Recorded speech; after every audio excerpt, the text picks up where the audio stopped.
Vipi, mbona upo mwenyewe hapa? Kaka, kwa kweli napitia wakati mgumu sana. Unamaanisha nini ukisema wakati mgumu?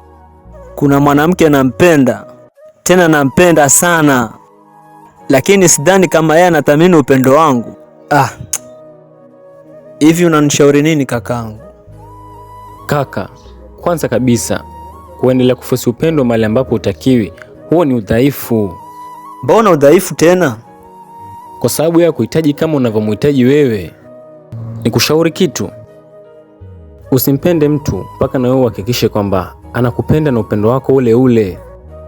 Kwa maana kina cha upendo wake leo ndio kina cha maumivu yake kesho.